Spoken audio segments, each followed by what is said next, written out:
Hello my friends, welcome or welcome back to my channel, a place we talk all things beauty. So today we are sitting down and we are talking all things new happening in the beauty world.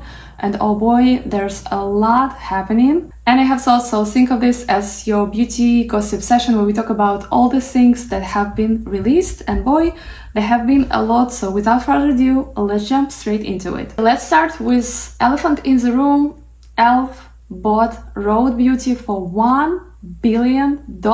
Yes, billion with a B. Honestly, e.l.f. has been dominating drugstore scene and killing it. And still, when I saw this headline, I gasped. I just didn't see this one coming, but the more I think about it, the more it makes sense. e.l.f. has been making their power moves for a while now. They recently acquired Nette, so they clearly have great eye for brands that are making waves and are very popular. And Rhode Beauty is such a young brand. I mean, they only launched in 2022, but look at how it blew up. Hailey Bieber basically built this entire aesthetic around this clean girl, very aesthetic, very on-brand, very curated vibe. And it clearly paid off. I mean, look at Gen Z's. At this point, that lip treatment thing is basically glued to their hands and to their phones too. And to get that $1 billion valuation in under 3 years is just mind-blowing. e.l.f. just saw the potential that Rhode has and the chokehold that they have on the girlies, especially with peptide lip treatments, and I think also their glazing milk is very popular. Now, I don't have a marketing or business degree, so brand acquisitions are so confusing to me, and honestly all these things can vary and we don't know how this will play out in the long run. And I think it's so normal to have all these questions. For example, does this mean that Rhode will say e.l.f. on the packaging? Will everything get cheaper, more expensive? Will formulas change? Now, from my understanding, Rhode will still be its own brand. Think of e.l.f. as the parent company now, but the child company will still have its own identity. So the brand name and the packaging Rhode will still stay the same. For example, your favorite Rhode lip treatments won't suddenly say e.l.f. now, just as Naturium's body care products don't say e.l.f. Naturium. They will keep it separate, just under the same corporate umbrella. Now, does it also mean that formulas and ingredients will change? We don't have an official word as of yet, but probably not, especially not right away. I feel like Rhode is known for its formulas, and formulas is what makes Rhode so popular on the market. So it would not be really smart for e.l.f. to just change them. With that being said, companies do tend to tweak things here and there, but I know that Rhode fans will be watching this. And if e.l.f. decides to ever reformulate, I feel like they would have to disclose it because fans will spot it right away. And there's also two more juicy updates related to this acquisition. One of them is that Rhode is officially coming to Sephora, which is so huge for any brand. You have to understand that up till now they've been only available online through their website, so definitely e.l.f. is standing behind that and they have a massive expansion plan for Rhode. They want people to see Rhode in stores, they want them to swatch it, to try it, to fall in love with it. e.l.f. is definitely the engine making it all happen. Something else, e.l.f. has just confirmed they are raising their prices by $1. And they actually explained why, and it's not related to any acquisitions or boosting profits. They said that it's related to increased tariffs, so I guess it's more about dealing with the global state of economy, which, let's be real, is a complete mess right now. So yeah, definitely let me know your thoughts. What do you guys think about this all? I'm definitely fascinated watching this all played out. I think it's really interesting to see how brands evolve and grow, and of course I'm really happy for Hailey Bieber and her success. But let me know, are you guys excited? Are you nervous that the formulas might change? Are you gonna now run to Sephora and try Rhode Beauty if you haven't already? Let me know. Alright, but e.l.f. is not only about making huge corporate moves, they're also releasing a new product. We have a new Halo Glow Skin Tint from them. I'm so excited because I actually have this product already. They have sent this product my way to test it out before it launches, and you guys, I can tell you this is a good one. I plan to film a whole dedicated video to this one, so definitely stay tuned, it's coming. But here what we know right now, hydrating formula, SPF 50, mineral sunscreen, contains niacinamide, bisabol and allantoin, water resistant, comes in 18 shades. I feel like this is such a smart release, especially for summer, when you know we are all about the SPF protection and lightweight natural coverage. And I really love this packaging, but so far this is all I'm gonna say. I'm gonna keep my thoughts for that video, so stay tuned, but I'm so excited. Okay, next one is kind of tempting me, not gonna lie. We have 3 new shades of baked blushes from Kosas. I love this formula so much. I received one of their shades, I think it is the shade Hype, in my BoxyCharm, and I've been loving that blush so much, to the point where I'd be done with my makeup and I look in the mirror and I'm like, yeah, it looks great, but a little bit of Hype blush would not hurt anyone. That's how much I've been loving that one. I'm obsessed. The formula is just so beautiful. It gives this beautiful glow to your cheek, but it's not overly emphasizing texture. It's not overly highlighting. You know how some glowy blushes are more like highlighters? Rare Beauty. No, this one is very much still a blush and I love it so much. And they're coming with 3 new shades. We have Heartbeat, Chills and Wavelengths. Oh, and by the way, when I look down, I'm looking at my laptop, just so you guys know.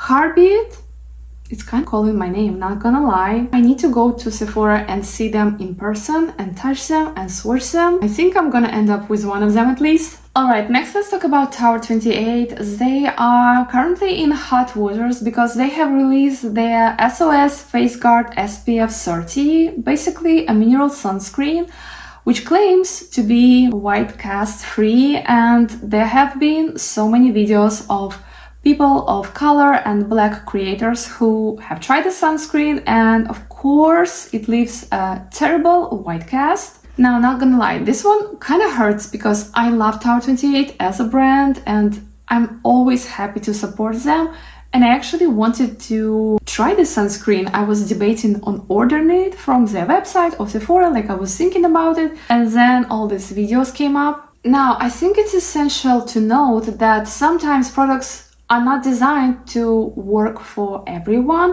Like, they were not designed to meet the needs of every single skin concern, but you cannot state that sunscreen is white cast and comes with a universal tint suitable for everyone and then fail that so miserably. This whole situation just highlights the ongoing need for brand to keep testing their products across the variety of skin tones to ensure inclusivity, and honestly, it's kind of frustrating and disheartening to see brands still doing this in 2025, and again, especially with such brands as Tower28, because I feel like they have such a big support online, including POC creators, and this whole situation just leaves such a bad taste in my mouth, so needless to say, I will be skipping this release from them. This part actually made me laugh because while Tower28 was catching heat for their white cast issue, guess who slid in the comments? Used to the people, and they were like, hey bestie, have you tried our new sunscreen? It has no white cast. They were plugging in the Youthscreen Daily Hydration Plus Pollution Defense SPF 60, which is a mineral chemical hybrid and apparently leaves no white cast. Honestly, I feel like it was such a move, such smart marketing. I can't lie. And now I'm curious about the sunscreen because first of all, it's SPF 60. Come on now. Love that it gives higher protection. I feel like it's such a smart move for them to distinguish their product from others on the market. And also Gloria tried it and it looks amazing on her. So yeah, let me know you guys, would you like me to test out this sunscreen? Because I'm definitely curious. Is Dior okay? Because I feel like we need to talk. They have been quietly dropping a ton of new products, reformulating their best sellers, and basically soft launching this whole new aesthetic, and I'm not mad, I'm just like, what's going on? We have 2 new cream blush formulas from them. First we have Rosy Glow Blush Stick. This will be $44. We have 7 shades However, they are pH activated. Not really sure how I feel about that, because to me, all pH activated things kind of look the same. They look really glossy and creamy though, but I'm looking at this shade range and I'm not really feeling it, to be honest. I don't know. I would maybe try 15 Cherry and maybe 77 Candy too. It's really cute, but of course I need to see them in store first because Dior is so expensive. We also have Dior Skin Forever Blush Soft Filter, and these come with a doe foot applicator. They come in 5 shades and they look to have a little bit of a moussey whipped formula, but to be honest, this formula for some reason is not calling my name at all. I would much rather try out that blush stick from them. And yes, they have reformulated their iconic Backstage blushes again. This is supposed to be more pigmented and even more buildable. Still pH activated, still long wearing. They have a couple of new shades with shimmer finish. We are on version what, 3 I guess? I have tried swatching these blushes in store and to be honest, they were so paper dry. I was not impressed at all. I just walked by them so easily because the formula seems so terrible to me. Maybe this one will be much better, hopefully so. And the packaging is a little bit different. It used to be more rectangle shape and now it's more square-like. How do you guys feel about that? There's also a new lip product from them and I'm gonna lie, this one is kind of calling my name. These are their Dior Addict Lip Glow Butters. These are somewhere between a balm and a gloss, infused with peptides and ceramides for 24-hour hydration. Ooh, the shades look so juicy and glossy. I'm looking at that lychee shade. I feel like it would be so cute for summer. But also the glazed pink one, so beautiful, wow. And that little keychain, wow, so cute. It's been all about keychains lately. People are putting keychains on basically everything and of course on lip balms too. I'm kinda digging this, not gonna lie, they're kinda calling my name. They're so pretty. I love a good glossy lip. And finally we have Forever Nude Radiant Filter and Matte Filter Face Powders. These are supposed to blur, smooth and hydrate all at once.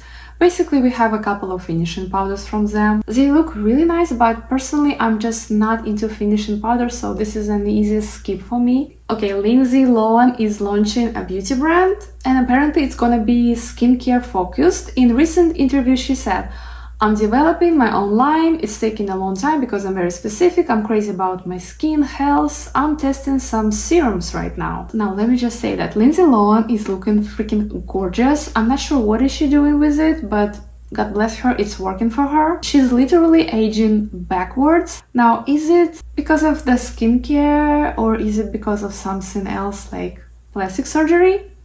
We can always speculate, right? Now, in this interview, she specifically says that she didn't get a facelift and it's all, you know, because of her healthy living and good skincare. I think she looks amazing, but do we really have to pretend that it's because of skincare she looks the way she looks, really? It's just another day, another cash grab. This will be like cute pink bottles, maybe with gold accents and maybe like $68 for serum. Mark my words. And hey, at the end of the day, this might be a good skincare, you know, it might be a little overpriced for what it is, but it might contain some amazing ingredients because she has the funds to work with amazing labs and scientists. I'm personally still recovering from that J.Lo skincare brand beauty, whatever that was, so I will be sitting out on this one too. Okay, my sweet fragrance lovers, this one's for you. We have a fragrance from Snif. This is Sweet Tooth, inspired by Swedish candy. The gummy, the juice is a perfectly soft and sugary treat.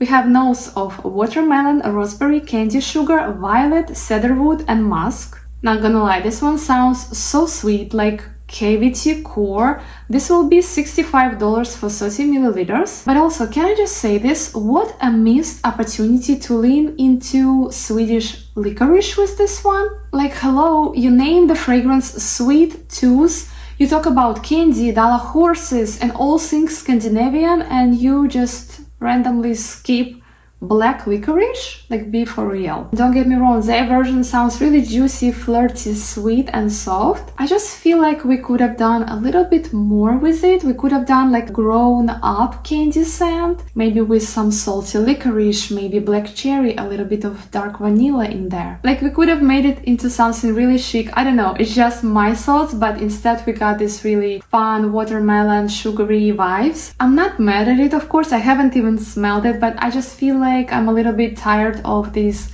overly sweet candy scents. We also have a new fragrance from the brand called Nette, and I've actually tried a couple of their fragrances. I've tried their Cocoa Floor and Pear Jam, but this one is called Lemon Puff. It features bright citrus notes of lemon and bergamot complemented by jasmine.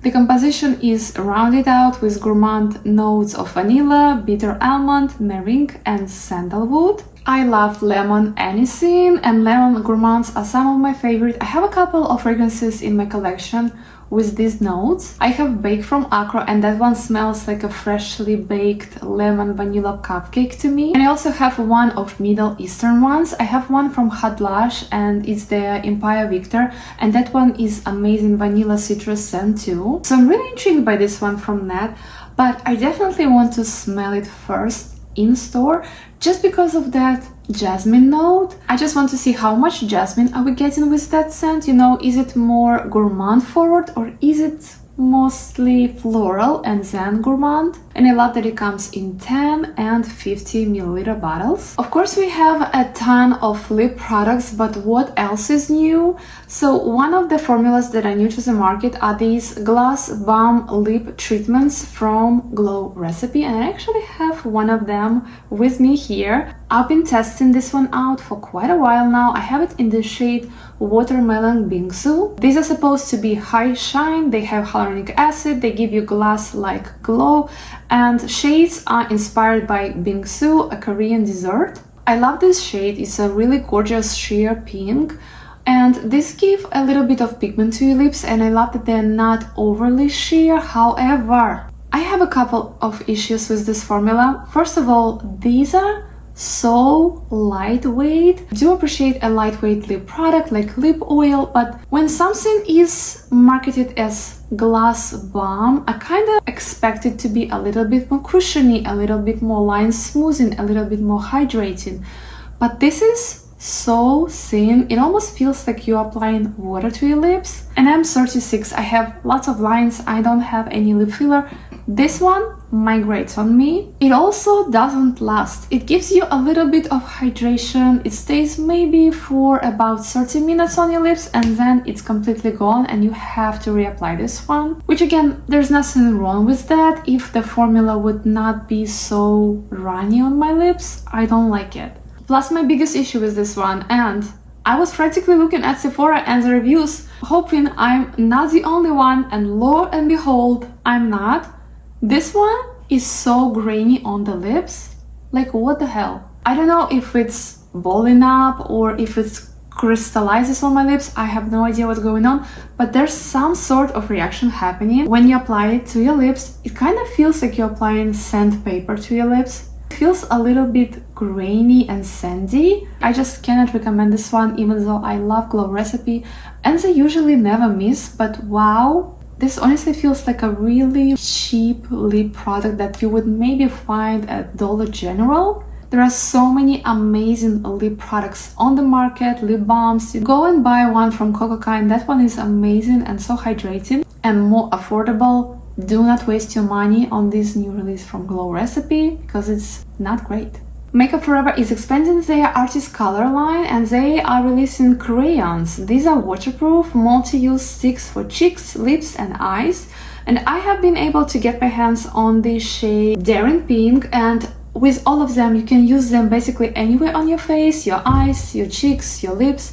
But with these blushy shades, they are actually not safe to be used on eyes. I've been wearing this one as a blush and on my lips, and this is actually what I'm wearing on my face today. Now, I really wanted to get the shade Wherever Walnut just because it's one of my favorite from them. I have lip liner from them in this shade, so I love it and use it all the time. but you know, we got what we got. These are very creamy, they go on very easy. You can just literally draw with them on your face, and you know, they're really fun. They actually make me feel like I'm a child again and I'm in my art class and I'm drawing with crayons. It's just fun. They are quite pigmented, but they do blend out very easily. They are a little bit waxy, but it's nothing over the top. I mean, you can expect some waxiness with such a format. The formula dries down to this semi-natural matte finish, which makes sense, especially since you are supposed to use it basically everywhere. So yeah, it's been really fun to play with this. I really enjoy how they are multi-use, and they definitely have that makeup artistry vibe about them, as with all Makeup Forever products. Is it an absolute must-have? Like, do you need this? Maybe if you're somebody who doesn't have a lot of makeup, you don't have a lot of eye or lip products, and you're looking for something to be a multitasker in your routine, then yes. But overall, I find it really funny that chubby sticks are making such a big comeback. How do you guys feel about that? We also have a new product from Natasha, Denona. Okay, we have Hygiene Bronze Energizing and Hydrating Primer Serum. I've actually had and used all the way up their original one, and that one was so beautiful and hydrating. I feel like it would be a little bit too much for oily skin, but for my dry skin, that one worked amazing. So looks like we have just a bronzy version of that one, and of course every brand under the sun have to have a bronzy drop. It is what it is. I'm skipping this, but we have one from Natasha Denona now too. I personally love that makeup meets SPF trend, and we have new mineral SPF blush and bronze balms from Naked Sunday. These are SPF 50, love that, and they come in 3 shades. The finish looks really lovely, however, none of the shades are really calling my name. We have Pink Pop, Dusty Pink and Bronze, and these are made in Australia. Yeah, I will be following this brand with interest. Rhode Beauty is coming in hot with their releases. We have light global highlighters, and these will retail for $90. $90, really? Like, I'm trying to get myself excited about a powder highlighter, and yeah, it's just not working. Of course it's gonna be gorgeous. The packaging will probably be absolutely beautiful and heavy, and that embossing is quite cute. The shades look kinda weird. We have one really pink, we have one really golden and bronzy. None of them is calling my name. This is just something I will admire from afar. I'm good, I don't need it. And we also have Prada Light Glowing Lip Oil Sticks. So far, I only see 2 shades available on Sephora website. We have Rose, which is like a bubblegum pink, and we have pearlescent white one. So I guess these are just like a lip oil, lip gloss in a stick format. They look really lovely, glowy and hydrating. I wonder if these are minty, if they have any plumpiness about them, but I feel like it's such a good addition to Prada lineup. Alright, I think we're gonna stop here. I hope you guys enjoyed watching this video. It was my first time talking about new releases, so definitely let me know your feedback down below. Also, let me know, what are you most excited about, what are you side-eyeing, and what are you definitely not spending your money on. I love hearing your hot takes, but don't forget to like, subscribe and hit that bell so you don't miss my future uploads. I love you guys also so much. Thank you so much for being here, and I will see you in my next one. Bye!